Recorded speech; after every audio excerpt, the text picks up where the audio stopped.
Accélérer la digitalisation des services pour une modernisation et une croissance des économies africaines, ainsi que l'amélioration du niveau de vie des populations, c'est l'enjeu de ces assises. Le numérique a fondamentalement transformé nos sociétés, nos modes de vie et l'ensemble de nos processus de production. S'agissant de nos pays africains, nous notons, malgré des cadres macroéconomiques et des environnements sociaux relativement proches, que les niveaux d'intégration et de maturité numérique sont très variables, de même que les politiques et stratégies qui sont mises en œuvre.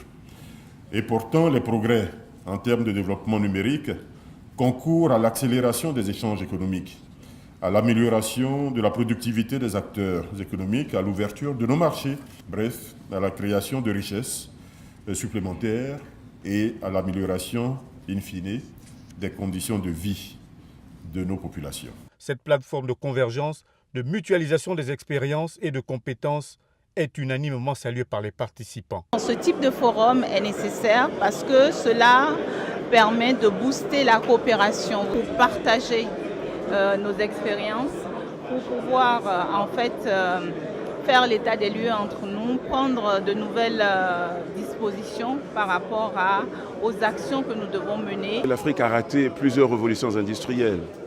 Et aujourd'hui, il y a une révolution du digital qui se déroule et l'Afrique n'a pas le droit de rater cette nouvelle révolution du digital.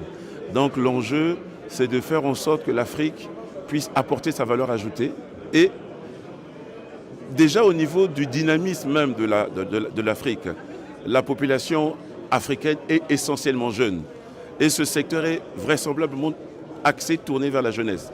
Donc il y a un enjeu important pour créer de la richesse, créer des emplois. À l'issue des débats entre les ministres sur l'Afrique numérique, ces défis, mais surtout des opportunités, les délégations ont visité l'espace d'exposition